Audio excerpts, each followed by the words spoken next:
Rama Rama Hare Hare.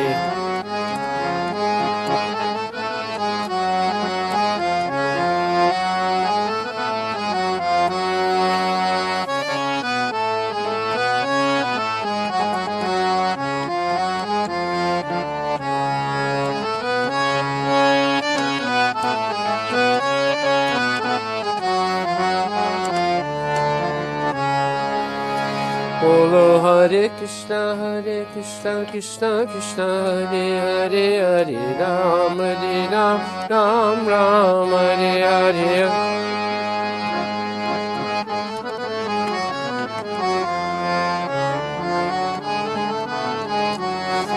Hare Krishna, Krishna Krishna, Hare Hare, Hare Ram, Ram Ram, Hare Hare.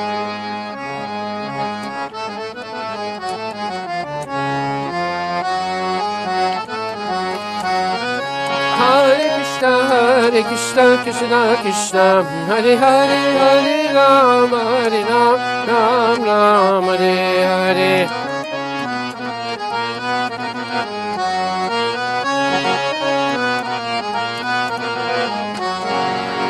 Hare Krishna, Krishna Krishna, Hare Hare, Hare Ram, Ram Ram, Hare Hare. Hare Krishna, Krishna Krishna, Hare Hare, Hare Ram, Ram Hare Hare. Tagore Premanande ki jai.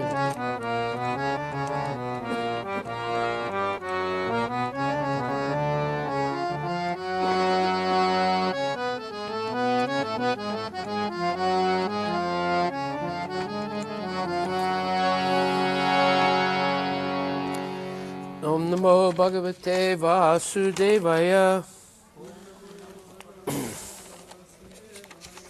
Om Namo Bhagavate Vasudevaya. Om Namo Bhagavate Vasudevaya.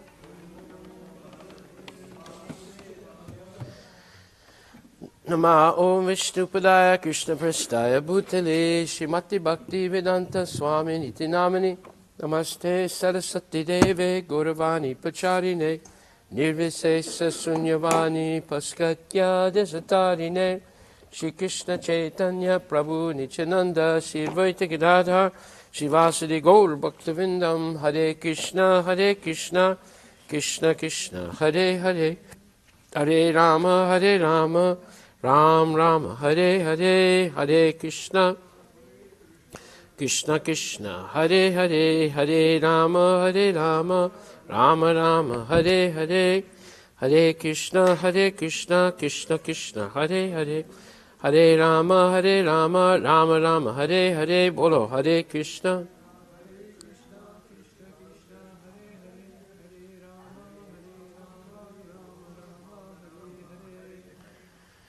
Gaur Premanande Haribo.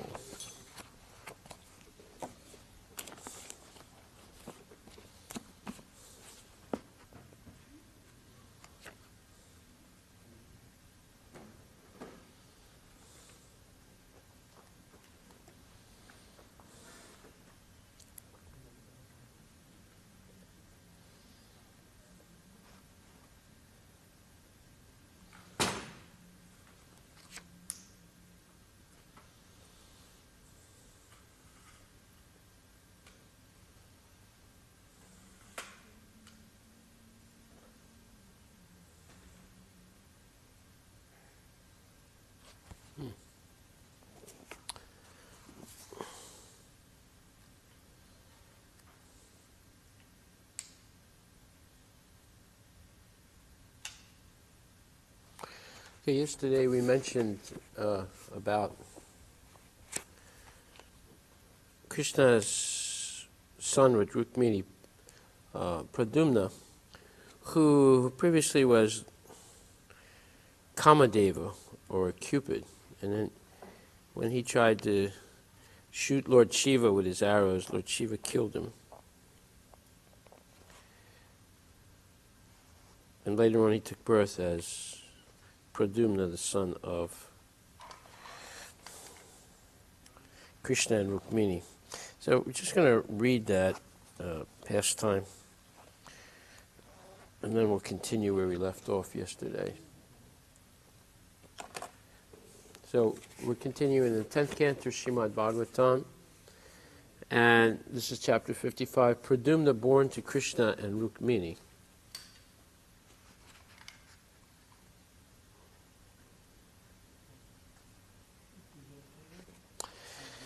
It is said that Cupid, who was directly part and parcel of Lord Vasudeva, and who was formerly burned to ashes by the anger of Lord Shiva, took birth from the womb of Rukmini, begotten by Krishna.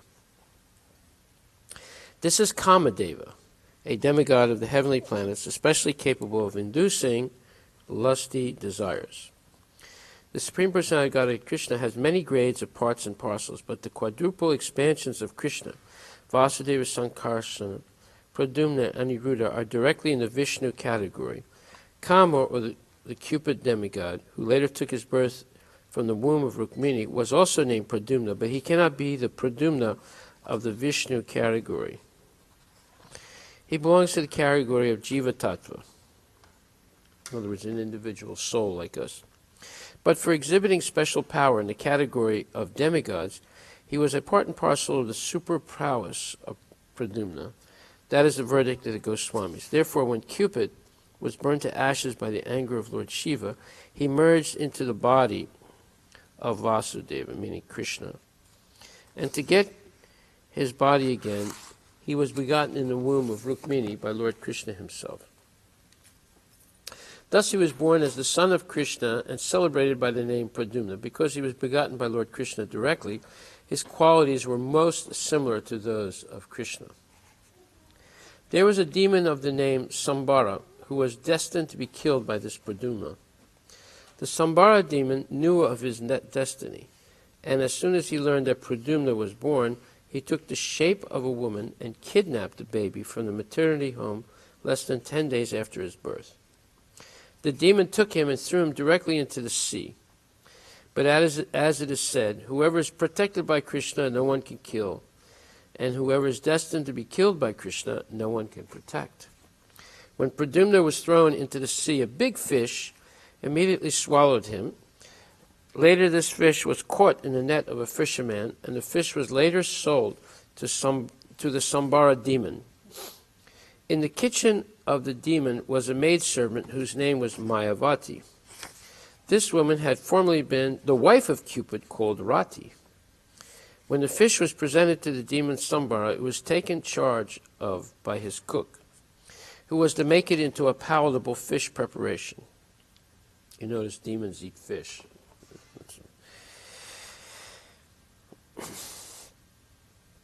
Demons and Rakshasas are accustomed to eating meat, fish, and similar non-vegetarian foods.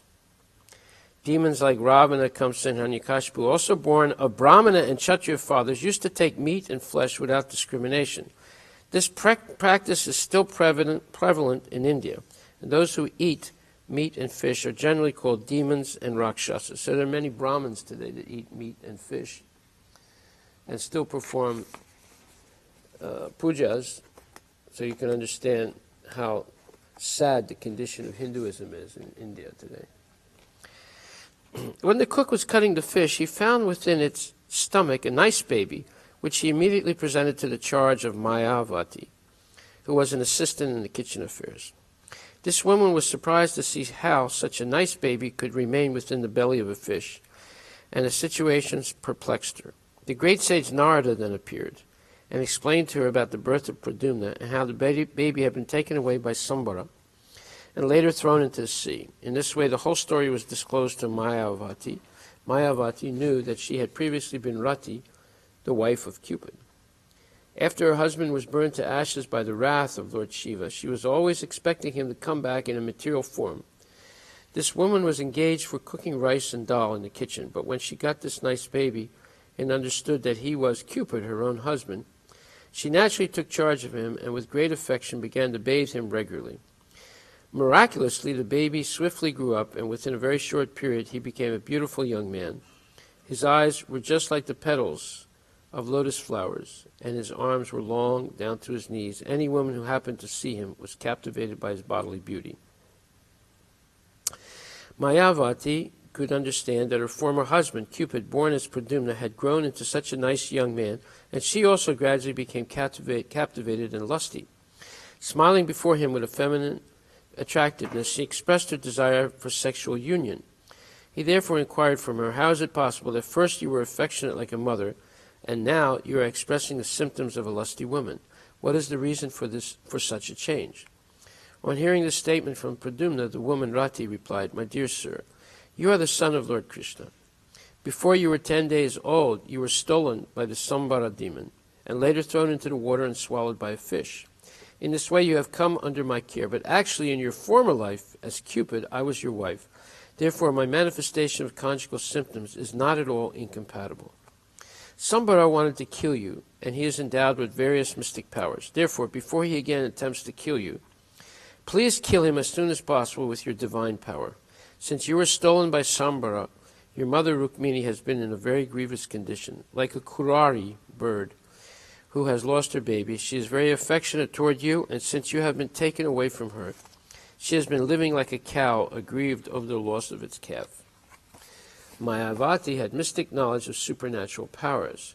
Supernatural powers are generally known as Maya, and to surpass all such powers, there is another supernatural power called Mahamaya. Mayavati had the knowledge of the mystic power of Mahamaya, and she delivered to Pradyumna the specific energetic power in order to defeat the mystic powers of the Sambara demon.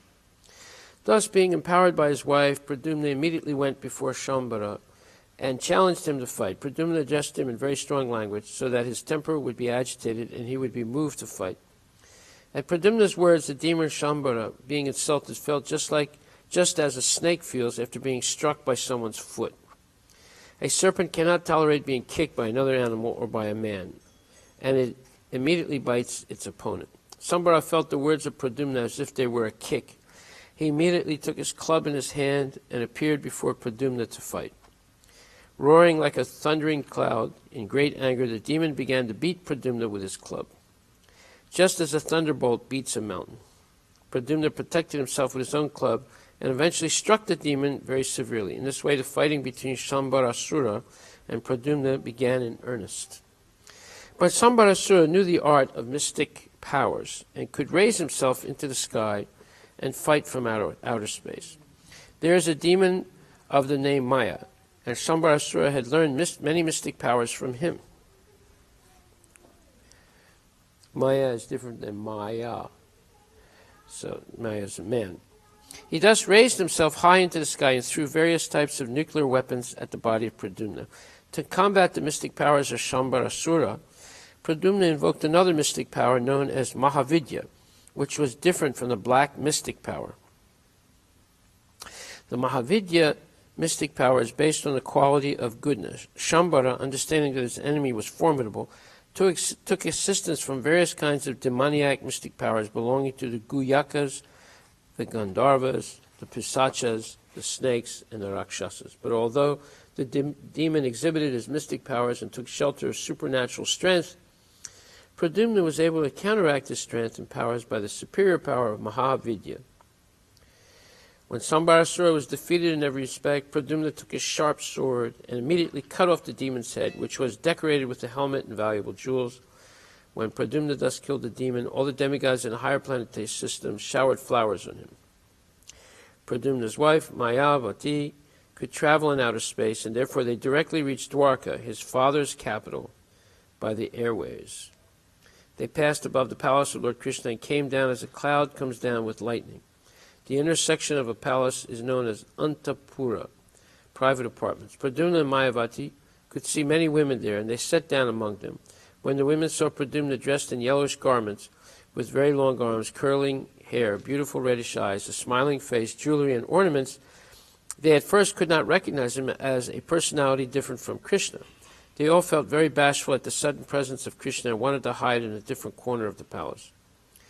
When the women saw, however, that not all the characteristics of Lord Krishna were present in the personality of Pradyumna, out of curiosity they came back to see him and his wife Mayavati. All of them were conjecturing as to who he was, for he was so beautiful. Among the women was Rukmini Devi, who was equally beautiful with her lotus-like eyes. Seeing Pradyumna, she naturally remembered her own son, and milk began to flow from her breasts out of motherly love. She then began to wonder, who is this beautiful young boy? He appears to be the most beautiful person. Who is the fortunate young woman able to conceive this nice boy in her womb and become his mother? And who is that young woman who has accompanied him? How have they met? Remembering my own son, who was stolen from the maternity home, I can only guess that if he is living somewhere, he might have grown up by this time to be like this boy. Simply by intuition, Rukmini could understand that Pradyumna was her own lost son. She could also observe that Pradyumna resembled Lord Krishna in every respect. She was struck with wonder as to how he had acquired all the characteristics of Lord Krishna. She therefore began to think more confidently that the boy must be her own grown-up son, because she felt so much affection for him. And as an auspicious sign, her left arm was trembling. At that moment, Lord Krishna, along with his father and mother, Devaki and Vasudeva, appeared on the scene. Krishna, the Supreme Personality of Godhead, could understand everything, yet in that situation he remained silent. However, by the desire of Lord Shri Krishna, the great sage Narada also appeared, and he disclosed all the incidents. How Pradyumna had been stolen from the maternity home, how he had grown up and had come there with his wife Mayavati, who had formerly been Rati, the wife of Cupid. When everyone was informed of the mysterious disappearance of Pradyumna and how he had grown up, they were all struck with wonder, because they had gotten back their dead son after they were almost hopeless of his return. When they understood that it was Pradyumna who was present, they received him with great delight. One after another, all the members of the family, Devaki, Vasudeva, Lord Shri Krishna, Lord Balaram, Rukmini, and all the women of the family embraced Pradyumna and his wife Mayavati. When the news of Pradyumna's return spread all over the city of Dwarka, all the astonished citizens came with great eagerness to see the lost Pradyumna. The dead son has come back, they said. What can be more pleasing than this? Srila Sukadeva Goswami has explained that in the beginning, all the ladies of the palace, who were all mothers and stepmothers of Pradyumna, mistook him to be Krishna, and were all bashful, infected by the desire for conjugal love. The explanation is that Pradyumna's personal appearance was exactly like Krishna's, and he was factually Cupid himself.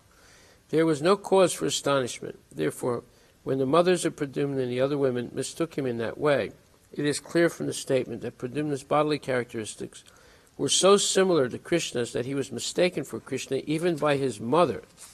Thus ends the Bhaktivedanta purport of the 55th chapter of Krishna, Pradyumna born to Krishna and Rukmini. So I wanted to read that because we discussed it yesterday. So today we're continuing in chapter 75, why Duryodhana felt insulted at the end of the Rajasuya sacrifice. Oh, we read that. I'm sorry.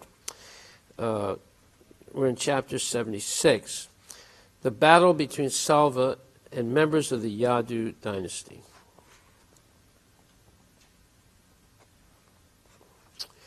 While Sukadeva Goswami was narrating various activities of Lord Krishna and playing the role of an ordinary human being, he also narrated the history of the battle between the dynasty of Yadu and a demon named Salva, who had managed to possess a wonderful airship named Shobha. King Salva was a great friend of Sisupala's. When Sisupala went to marry Rukmini, Salva was one of the members of the bridegroom's party. In the fight between the soldiers of the Yadu dynasty and the kings of the opposite side, Salva was defeated by the soldiers of the Yadu dynasty. But despite his defeat, he made a promise before all the kings that he would in the future rid the whole world of all the members of the Yadu dynasty. Since his defeat in the fight during the marriage of Rukmini, he had maintained within himself an unforgettable envy of Lord Krishna, and he was in fact a fool because he had promised to kill Krishna. Of a demigod like Lord Shiva to execute their ulterior plans, and so, in order to get strength, Salva took refuge at the lotus feet of Lord Shiva. He underwent a severe type of austerity, during which he would eat no more than a handful of ashes daily. Lord Shiva, the husband of Parvati, is generally very merciful, and he is very quickly satisfied if someone undertakes severe austerities to please him. So after continued austerities by Salva for 1 year, Lord Shiva became pleased with him and asked him to beg for the fulfillment of his desire. Salva begged from Lord Shiva the gift of an airplane which would be so strong that it could not be destroyed by any demigod, demon, human being, Gandharva, or Naga, or even any Rakshasa. Moreover, he desired that the airplane be able to fly anywhere and everywhere he would like to pilot it, and be specifically very dangerous and fearful to the dynasty of the Yadus. Lord Shiva immediately agreed to give him the benediction, and Salva took the help of the demon Maya to manufacture this iron airplane, which was so strong and formidable that no one could crash it. It was a very big machine, almost like a big city, and it could fly so high and at such a great speed that it was almost impossible to see. So there was no question of attacking it. It appeared to be almost covered with darkness, yet the pilot could fly it anywhere and everywhere. Having acquired such a wonderful airplane, Salva flew it to the city of Dwarka because his main purpose in obtaining the airplane was to attack the city of the Yadus, toward whom he maintained a constant feeling of animosity. Salva thus attacked the city of Dwarka from the sky, and he also surrounded the city by a large number of infantry. The soldiers on the surface attacked the beautiful spots of the city. They began to destroy the nice parks, the city gates, the palaces, and skyscraper houses, the high walls around the city, and the beautiful spots where people would gather for recreation. While the soldiers attacked on the surface, the airplane began to drop big slabs of stone, tree trunks, thunderbolts, poisonous snakes, and many other dangerous things. Salva also managed to create such a strong whirlwind within the city that all of Dwarka became dark because of the dust that covered the sky. The airplane occupied by Salva put the entire city of Dwarka into distress equal to that caused on the earth long, long ago by the disturbing activities of Tripurasura. The inhabitants of Dwarka Puri became so harassed that they were not peaceful for even a moment. The great heroes of Dwarka city, headed by commanders such as Pradumna, counterattacked the soldiers and airplane of Salva. When he saw the extreme distress of the citizens, Pradumna immediately arranged his soldiers and personally got up on a chariot, encouraging the citizens by assuring safety. Following his command, many warriors like Satyaki, Charudesna, and Samba, all young brothers of Pradumna, as well as Akrura, Kritavarma, Bhanuvidha, Gada, Sukha, and Sarana, all came out of the city to fight with Salva. All of them were Maharatis, great warriors, able to fight with thousands of men. All were fully equipped with necessary weapons, and assisted by hundreds and thousands of charioteers, elephants, horses, and infantry soldiers. Fierce fighting began between the two parties, exactly like that formerly carried on between the demigods and the demons. The fighting was severe, and whoever observed the fierce nature of the fight felt his bodily hairs stand on end. Pradumna immediately counteracted the mystic demonstration occasioned by the airplane of Salva, the king of Shobha. By the mystic power of the airplane, Salva had created a darkness as dense as night, but Pradumna all of a sudden appeared like the rising sun. As with the rising of the sun, the darkness of night is immediately dissipated. With the appearance of Pradumna, the power exhibited by Salva became null and void. Each of Pradumna's arrows had a golden feather at the end, and the shaft was fitted with a sharp iron head. By releasing 25 such arrows, Pradumna severely injured Salva's commander-in-chief. He then released another 100 arrows toward the body of Salva. After this, he pierced each and every soldier by releasing one arrow.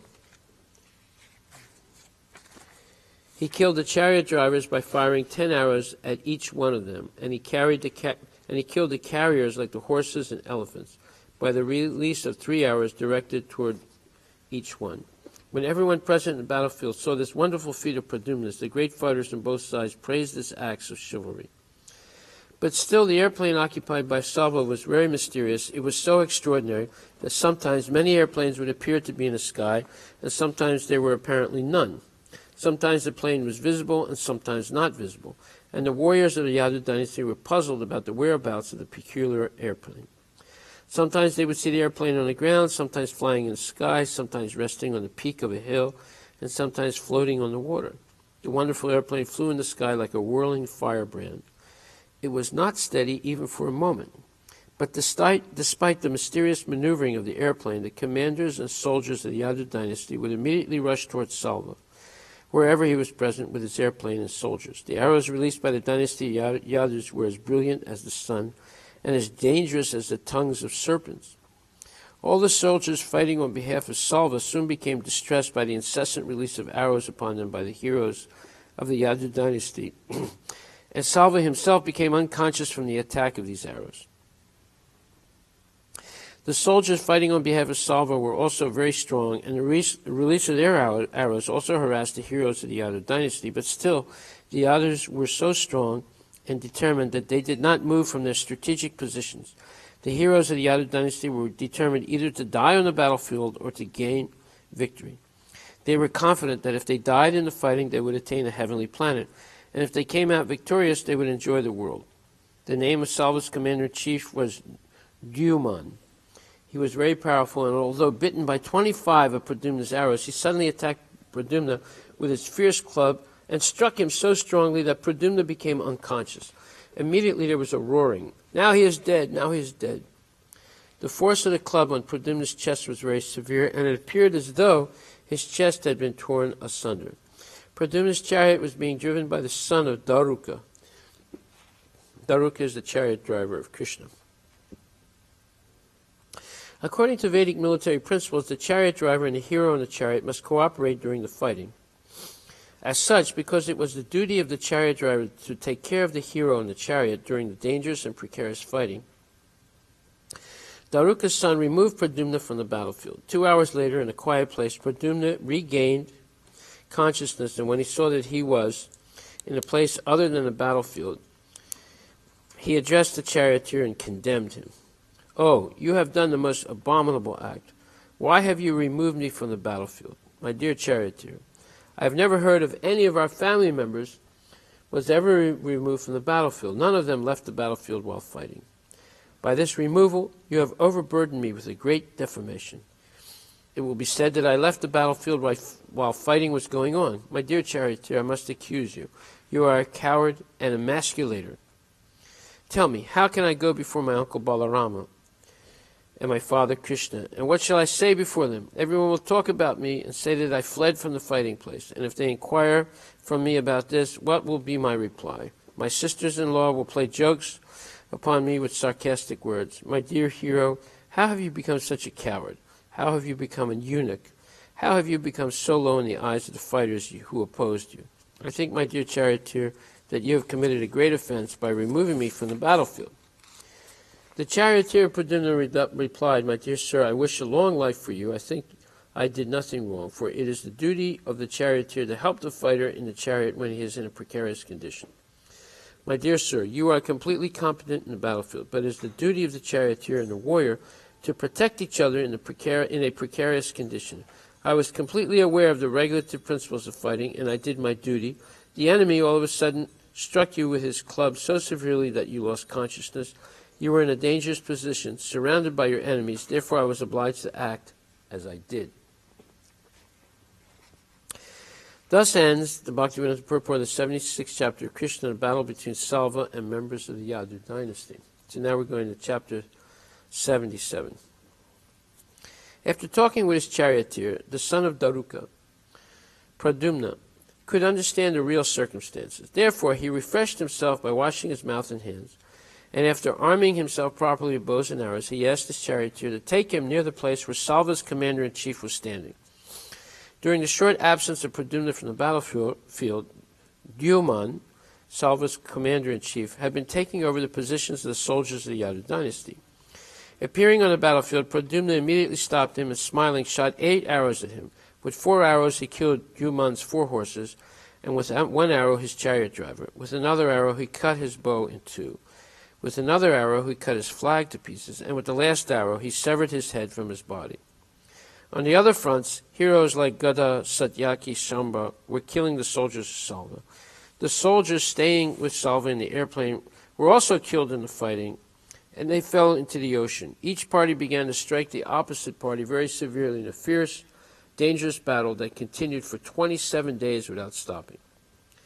While the fight was going on in the city of Dwarka, Krishna was staying at Indraprastha with the Pandavas and King Yudhisthira.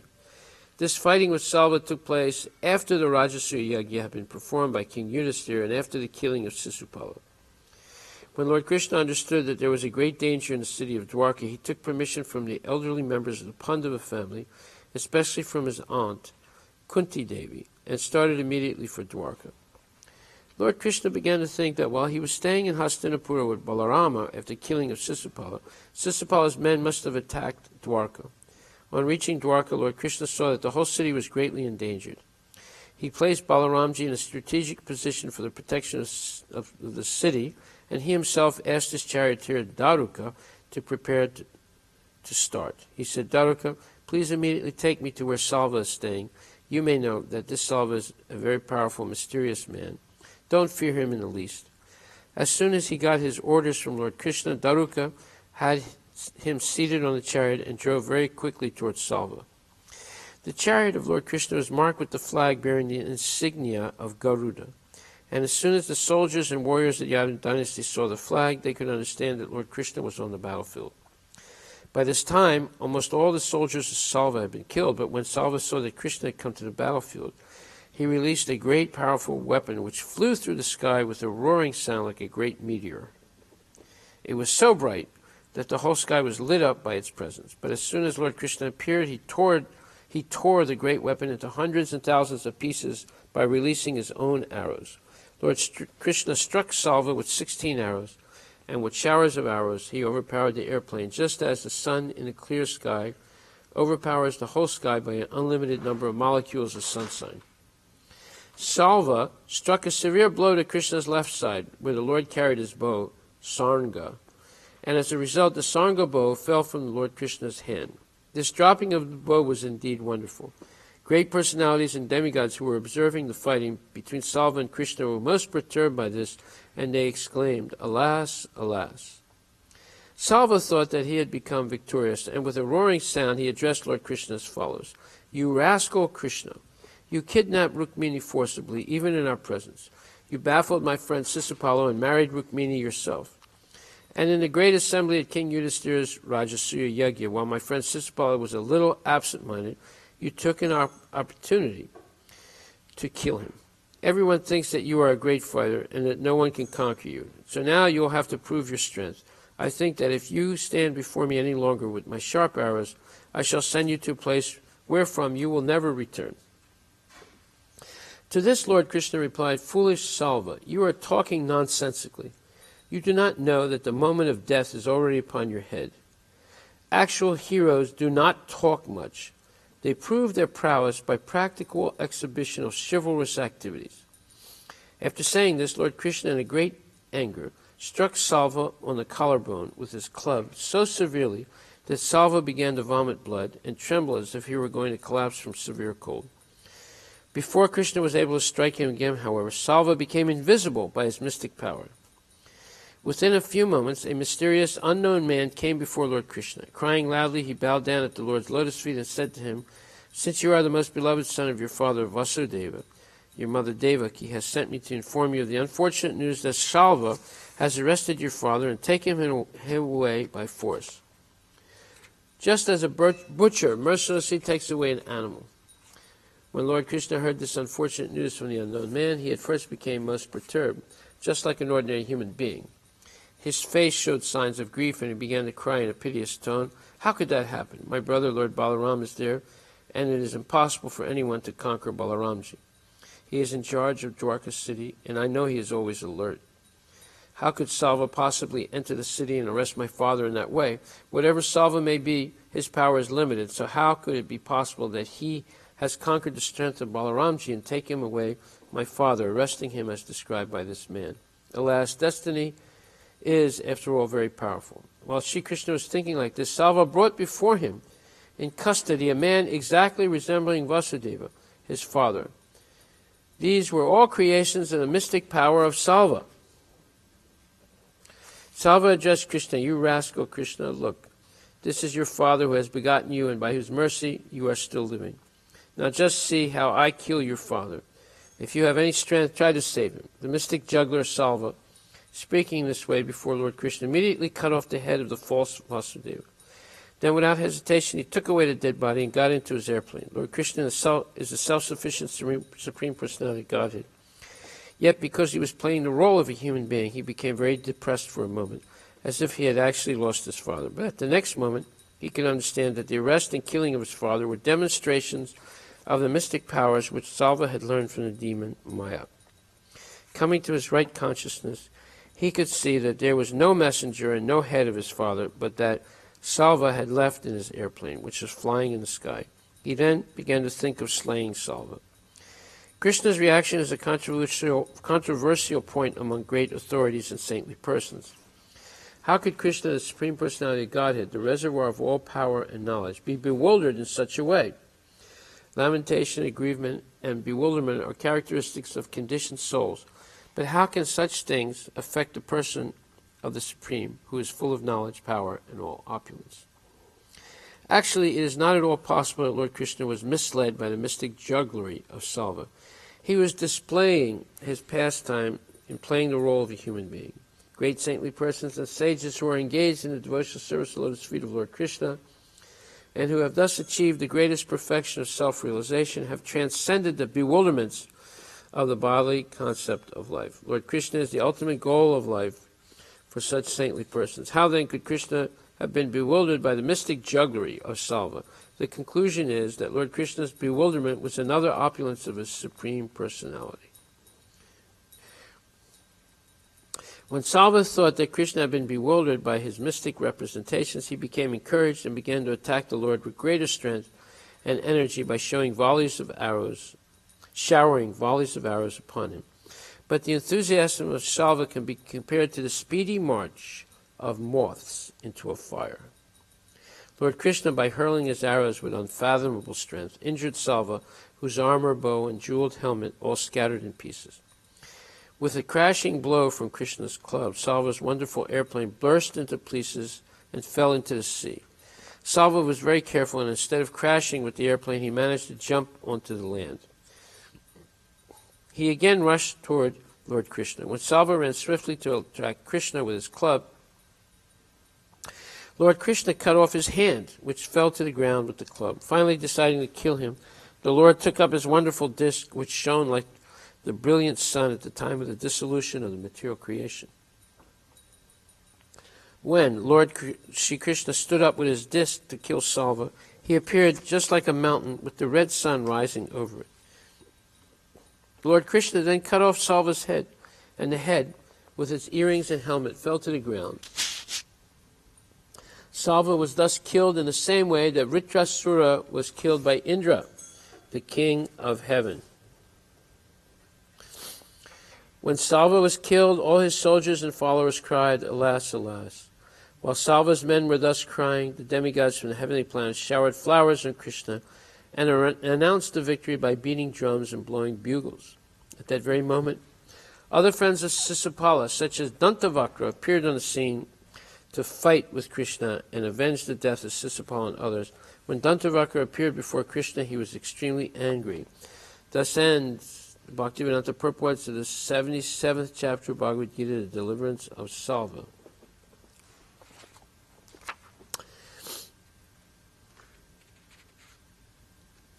So this is very interesting because we're seeing the manifestation of mystical powers and the purposeful use of illusion to bewilder people and gain advantage in militarily as well as other ways. So this is an example of the deluding energy of Maya, and we should talk about this.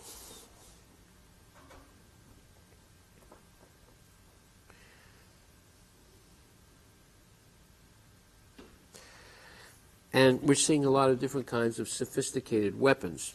So in the second chapter, verse number 23, Nainam chindanti sastrani, nainam dahati pavaka, nachainam kladiyanti apo, nasusayati maruta.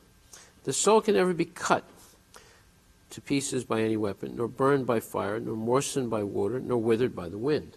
So the soul is not subject to second chapter, 23rd verse. The soul is not subject to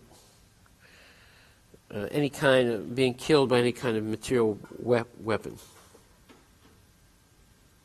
So we see many, many great weapons and mystical demonstrations in this history of Solomon. So Prabhupada says all kinds of weapons, swords, flame weapons, rain weapons, tornado weapons, etc., are unable to kill the spirit soul. It appears that there were many kinds of weapons made of earth, water, air, ether, etc., in addition to the modern weapons of fire. Even the nuclear weapons of the modern age are classified as fire weapons, but formerly there were other weapons made of different types of material elements. Firearms were counteracted by water weapons, which are now unknown to modern science. Nor do modern scientists have knowledge of tornado weapons. Nonetheless, the soul can never be cut into pieces, nor annihilated by any number of weapons, regardless of scientific devices. Well, we see tornadoes in the United States, all throughout the Midwest and southern United States. Sometimes even in Washington State, there are tornadoes. No one can do anything. When a tornado comes, they can't stop it. And there are also hurricanes with very high-speed winds and rain and flooding, and there are wind storms, which happen often in the fall in western Washington. And there are tsunamis. That's a water weapon. And it's impossible to stop them. Previously, they had these weapons. They could harness these type of natural forces and direct them as one does with weaponry in modern times. Okay, so what's interesting here is that Krishna is not, or Krishna and Pradyumna and the other Yadu, members of the Yadu dynasty, are not bewildered by these formidable weapons, especially the illusory weapon, the use of illusion and magic. Therefore it says, 18th chapter, 78th verse, Yatra Yogeshwaro Krishna, Yatra Partha Dhanurdhara, Tatra Shri Vijayo Bhutir, Dhruva Nitir Matir Mama. Wherever there is Krishna, the master of all mystics, and wherever there is Arjuna, the supreme archer, there will also certainly be opulence, victory, extraordinary power, and morality. That is my opinion.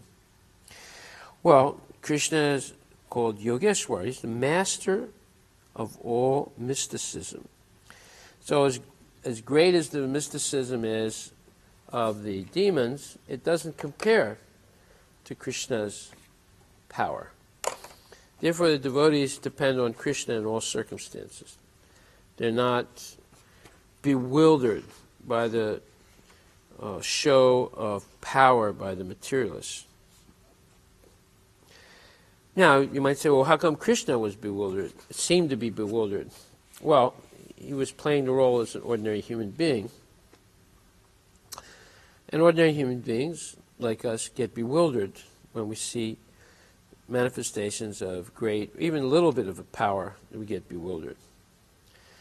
But if we take shelter of Krishna, we will not be bewildered, because we have faith that Krishna is the Supreme Personality of Godhead, and there's no one is equal to or greater than the Lord. So if we take shelter of the Lord, we know that if Krishna wants to protect us, no one can actually kill us. And if Krishna wants to kill us, no one can actually protect us. In the purport to 1878, it says,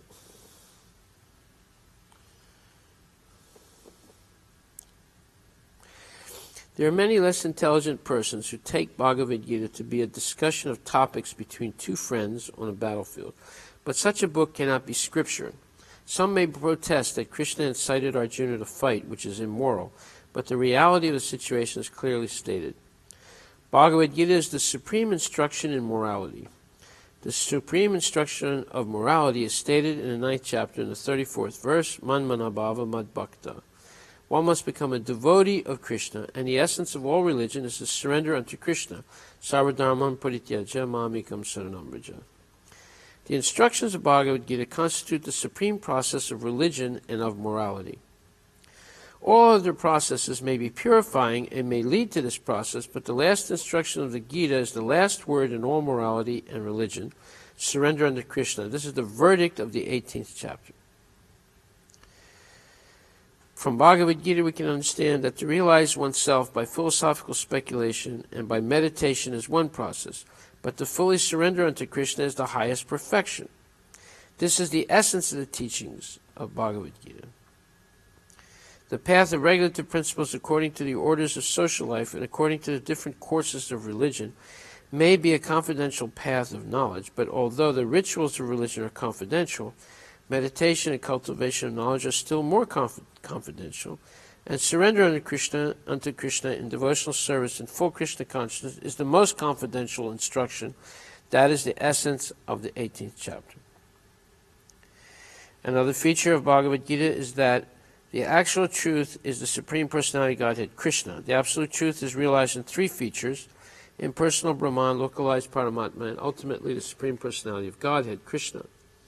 Perfect knowledge of the absolute truth means perfect knowledge of Krishna. If one understands Krishna, then all the departments of knowledge are part and parcel of that understanding. Krishna is transcendental, for he is always situated in his eternal internal potency. The living entities are manifestations of his energy and are divided into two classes, eternally conditioned and eternally liberated. Such living entities are innumerable, and they are considered fundamental parts of Krishna. Material energy is manifested into 24 divisions. The creation is affected by eternal time, and it is created and dissolved by external energy. This manifestation of the cosmic world repeatedly becomes visible and invisible. In Bhagavad Gita, 5 principal subject matters have been discussed: the Supreme Personality, Godhead, material nature, the living entities, eternal time, and all kinds of activities. All is dependent on the Supreme Personality, Godhead, Krishna. All conceptions of the Absolute Truth, impersonal Brahman, localized Paramatma, and any other transcendental conception exist within the category of understanding the Supreme Personality of Godhead. Although superficially the Supreme Personality, Godhead, the living entity, material nature, and time appear to be different, nothing is different from the Supreme, but the Supreme is always different from everything. Lord Chaitanya's philosophy is that of an inconceivable oneness and difference. This system of philosophy constitutes perfect knowledge of the Absolute Truth. The living entity in his original position is pure spirit. He is just like an atomic particle of the Supreme Spirit. Thus Lord Krishna may be compared to the sun and the living entities to sunshine. Because the living entities are the marginal energy of Krishna, they have a tendency to be in contact either with the material energy or with the spiritual energy. In other words, the living entity is situated between the two energies of the Lord, and because he belongs to the superior energy of the Lord, he has a particle of independence. By proper use of that independence, he comes under the direct order of Krishna. Thus he attains his normal condition in the pleasure-giving potency. Okay, so this is important to understand because here is a clear explanation of what the goal of life is, the highest goal of life, and how to attain it. And also how one can be diverted from it by becoming attached to enjoying the material world, and then one is attacked immediately by different types of illusory concepts and feelings. In other words, illusion is a symptom of our ignorance. And this is explained very nicely.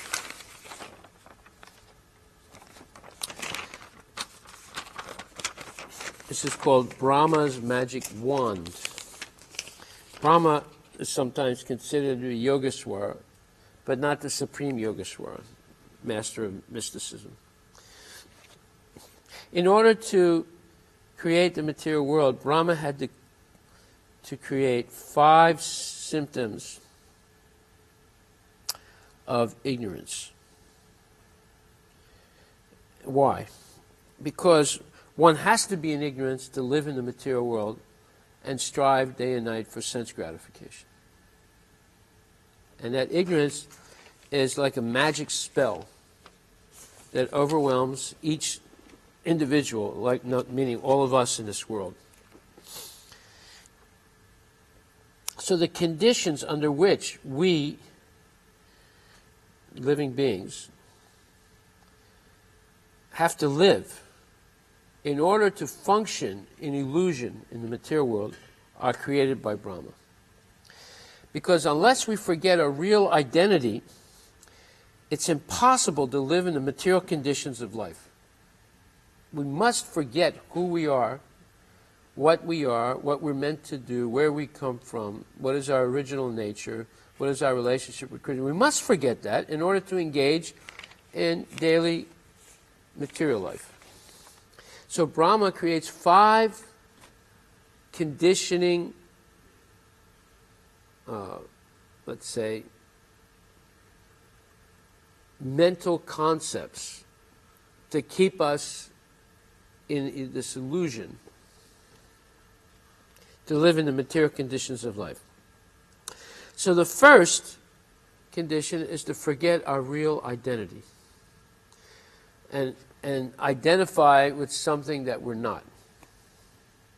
Like, I am a member of this racial group, or a member of this ethnic group, or this country, or something like that. That false identification is absolutely necessary to function in illusion. So we forget our real identity, and we assume that we're something that we're not.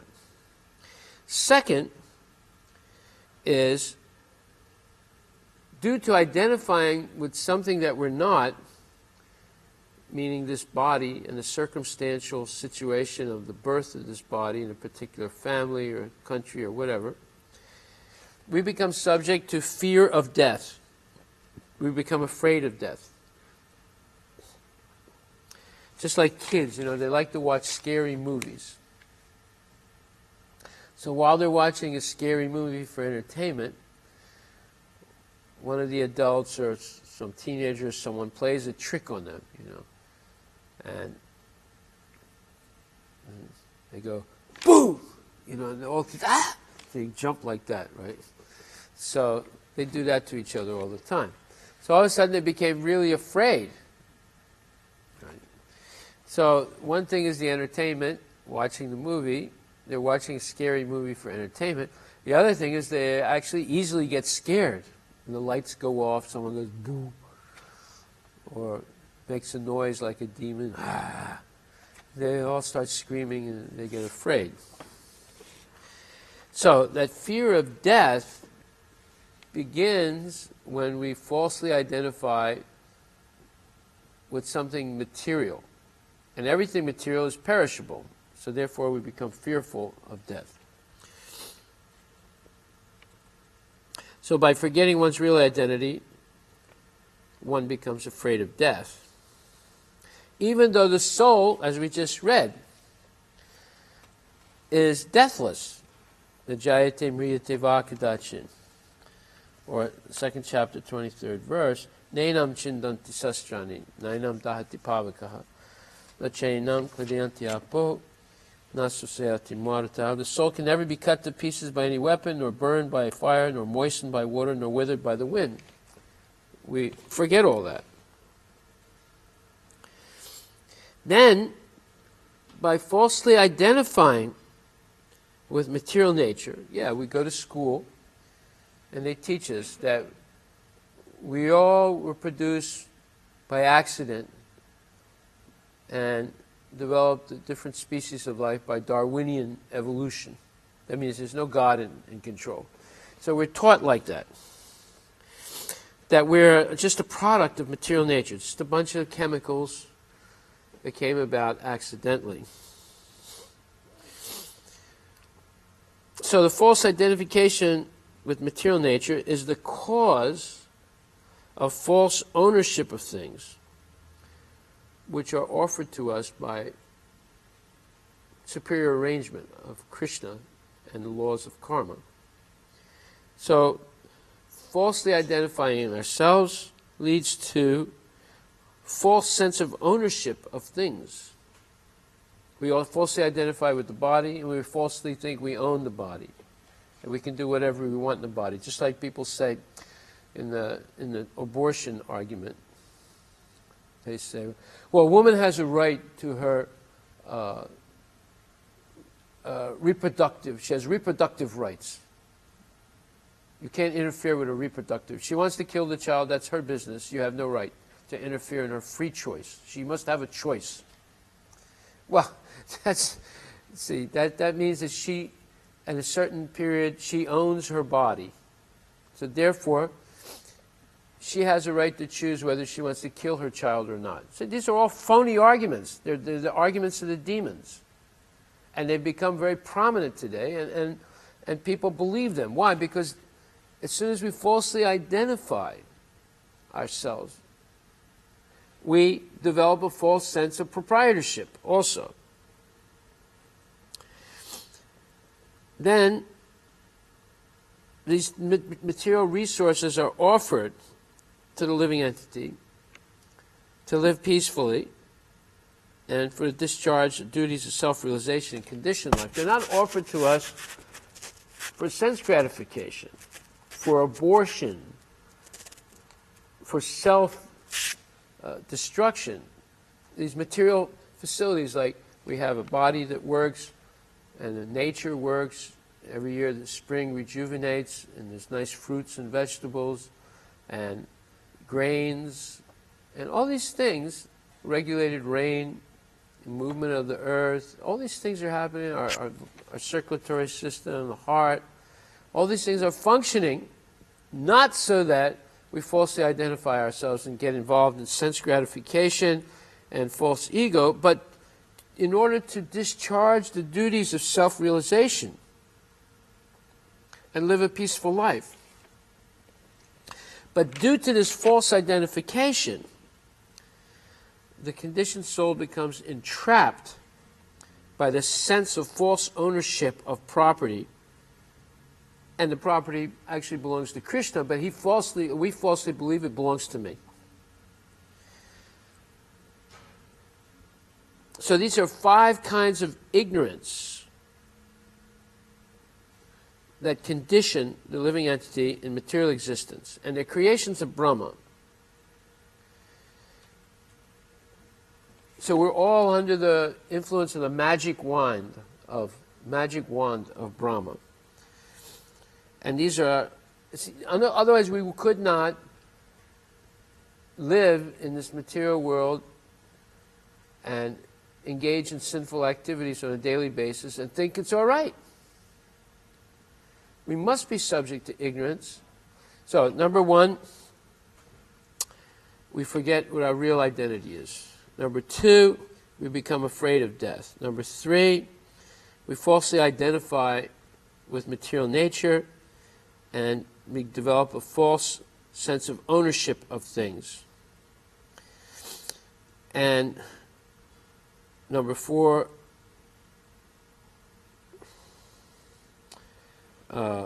we become entrapped by this false sense of ownership. So 1, falsely identify. 2, we become fearful of death. 3, we develop false sense of ownership of things. 4, we become entangled due to this attachment and false sense of ownership. And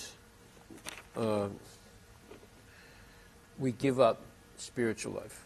We're not interested at all in spiritual activity. So these are 5 kinds of ignorance. Okay. So Now, returning again to this idea of illusion, now we know that there's 5 conditions that keep us bound up in illusion. Now, what are the products of illusion? Well, this is also explained. The most prominent product of living in a state of illusion is suffering, misery. In Srimad Bhagavatam, first canto, it says,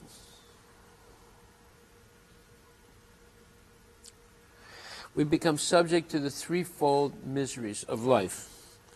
When Krishna entered Dwarka, the citizens said, "O Lord, you are worshipped by all demigods like Brahma, the 4 sanas, and even the King of Heaven. You are the ultimate rest for those who are really aspiring to achieve the highest benefit of life. You are the supreme transcendental Lord, and inevitable time cannot exert its influence upon you." Jai Shri Radha Nil Madhava Ki Jai. Nama Om Vishnu Padaya Krishna Prasthaya Bhutali Srimati Bhaktivedanta Swami Tinami. Namaste Saraswati Devi Gauravani Pachari Nirvasesa Sunyamani Paskati Vizatani. So, as soon as we forget, as soon as we come under the control of these 5 types of illusion, the threefold miseries begin to attack us. It's the same as being put into a dense darkness, because we're walking around without any clear idea of where we came from, who we are, what the goal of life is, nothing. Therefore, very easily we make mistakes and we are illusioned. Just like there was this one movie star, and he died of cancer at a relatively young age, maybe, 55 years old. So before he died, he said, "Well, I made a lot of mistakes in my life. I ate a lot of things that I shouldn't have eaten, and I did a lot of things that I shouldn't have done." Well, why did he do that? Why did he eat things that he shouldn't eat and do things that he shouldn't do? Because he was in a state of illusion. Why do people make mistakes like that? Because of ignorance caused by an illusory mindset. So misery is we become attacked by different types of miseries due to false identification, false attachments, false ego, and so forth. Then, its ignorance is the ultimate enemy of the living entity. Well, in Bhagavad Gita says it's passion or lust is the ultimate enemy, but due to ignorance, we become lusty. Just like even Rukmini Devi and the different queens of Krishna, when Pradyumna arrived, he looked like Krishna, and for a moment it aroused certain desires in their heart, and they became a little bashful. But then they realized it wasn't Krishna, it was his son, Pradyumna, and that those feelings went away.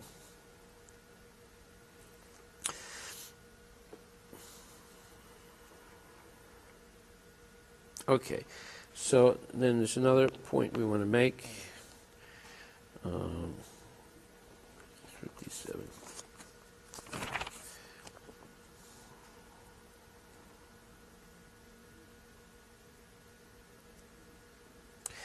So in the material world, there are 2 things that satisfy living beings. When one is materially engrossed or materially entangled due to the 5 types of ignorance, he becomes satisfied only by sense gratification. And when one is liberated from the influence of the modes of material nature, is satisfied only by rendering loving service for the pleasure of the Lord.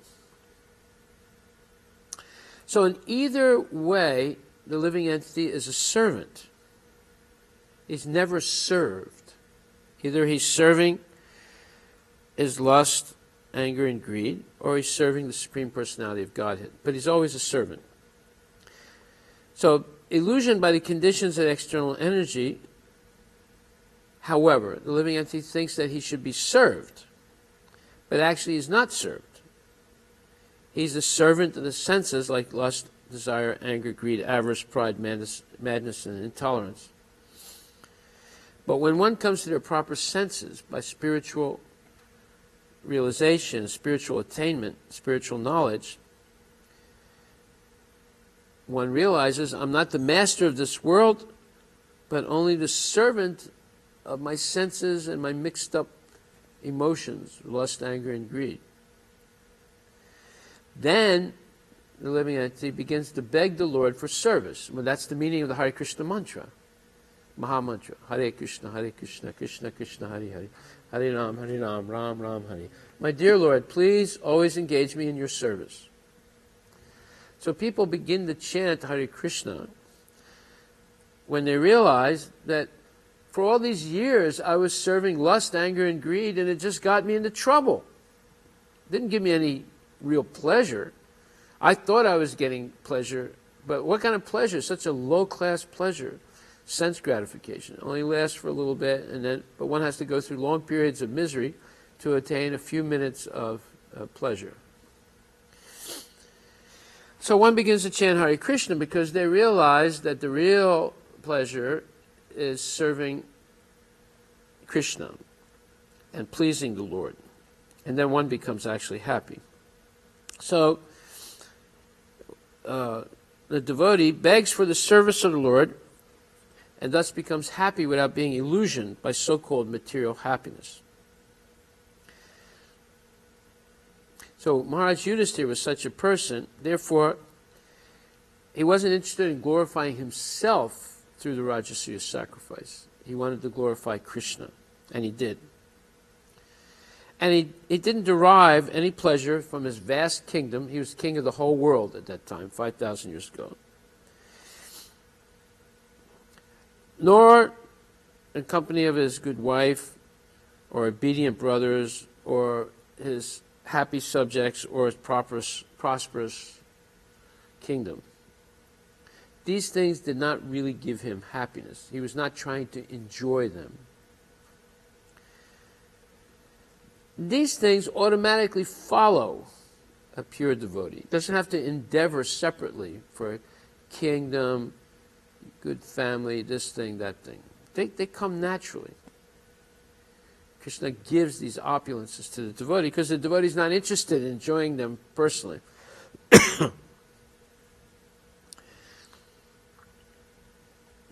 So it's said that one who's hungry is never satisfied by anything but food.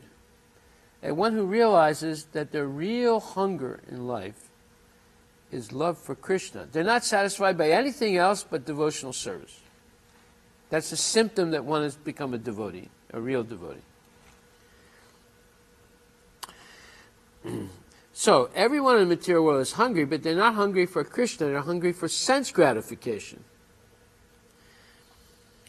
But the real hunger is hunger for spiritual life. Because there is no anxiety anymore. Krishna takes care of his devotee. He doesn't have to worry. But due to ignorance, everyone is dissatisfied in the material world.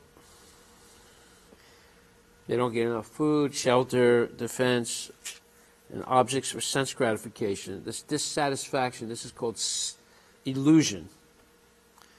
But when one is hungry for spiritual satisfaction, is not interested, is no longer hungry for these material things. But foolish leaders that we have, and there's so many foolish leaders in this world today of countries, they're trying to satisfy the people with material things. Raise the minimum wage. Offer health care. Well, one of our devotees went for health care yesterday. First thing they did was shot him up with toxic chemicals. And they told him, if you do this more than 10 times, you'll die. So they wanted, what was it? It's called a CAT scan? CT scan. So to do the CT scan, they have to shoot you up with dangerous radioactive chemicals. And they told them, if you do this 10 times, you'll die. But we need to do it right now, because we got to find out what part of you is diseased. So that's the first thing they do.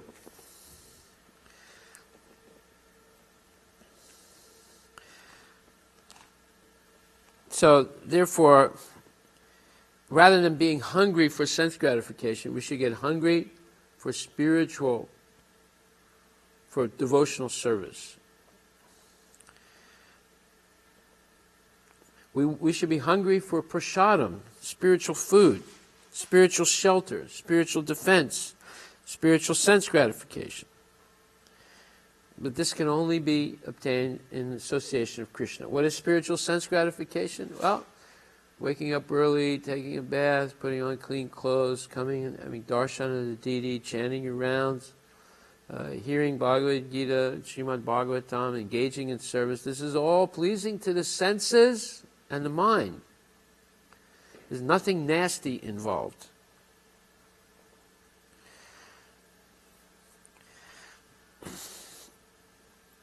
Okay, so this can only be the hunger of the living entity, the hunger that's in the heart of every living entity, can only be satisfied by eternal life of service and love for Krishna. It cannot be satisfied by temporary life of service for greedy people, service for so many things that are temporary and illusory.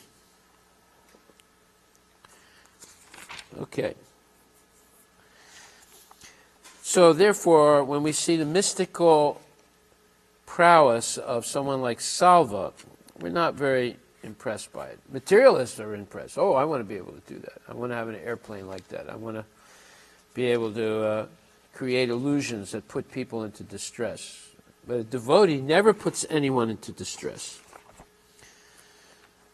Why? Because how can you engage in devotional service if you're in distress? Let's see. So there's a verse in the Bhagavatam, Canto 1, Chapter 17, verse 14. 1:17-14, that says, "Whoever causes offenseless living beings to suffer must fear me anywhere and everywhere in the world. By curbing dishonest miscreants, one all automatically benefits the offenseless." So this is King Parikshit speaking to the personality of Kali.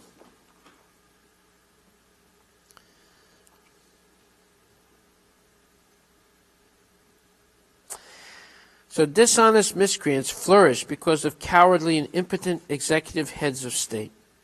But when the executive heads are strong enough to curb all sorts of dishonest miscreants in any part of the state, certainly they cannot flourish. When the miscreants are punished in an exemplary manner, automatically all good fortune follows. As said before, it is the prime duty of the king or the executive head to give protection in all respects to the peaceful, offenseless citizens of the state. The devotees of the Lord are by nature peaceful and offenseless, and therefore it is the prime duty of the state to arrange to convert everyone to become a devotee of the Lord. Thus, automatically, there will be peaceful, offenseless citizens. Then the only duty of the king will be to curb the dishonest miscreants. That will bring about peace and harmony all over human society. So, it's assumed here not everyone's going to become a devotee because of their perverted mentality. Therefore, if the majority of people are devotees, then the few people who are miscreants and who try and put others into misery can be dealt with in a very exemplary way by the king, and then the society becomes peaceful. An upstart living being who commits offenses by torturing those who are offenseless shall be directly uprooted by me, even though he be a denizen of heaven with armor and decorations. So this is King Parikshit speaking. The supreme duty of the ruling king is to give all protection to law-abiding citizens and to chastise those who stray from the ordinances of the Scriptures in ordinary times when there is no emergency.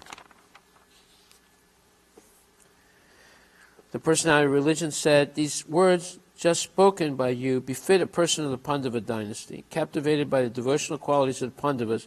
Even Lord Krishna, the personality of Godhead, performed duties as a messenger." Yes, so the personality of religion was a bull that was being beaten by the personality of Kali, and Maharaj Pariksit stopped him and was going to kill him. And this is the right way. In other words, you don't promote pornography, intoxication, and meat eating and gambling in society. You curb them or you eliminate them. But if you don't, then the common people are harassed, and the dishonest miscreants take the prominent role in society and just cause misery. So therefore, Krishna's duty and the Yadava's duty was to curb and eventually destroy Salva and all these demoniac kings that were causing trouble to innocent citizens. And that's what they did.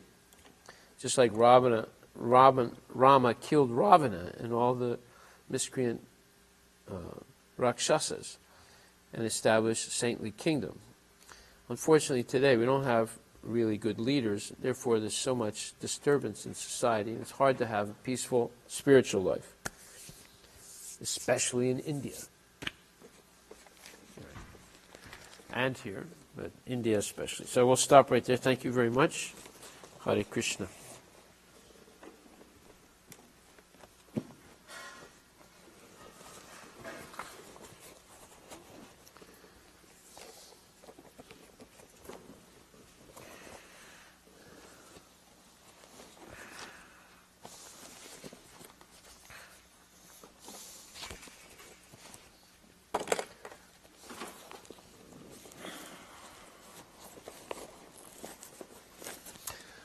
So, now, what's his name? He's coming? Okay, yeah, we want to do a little interview.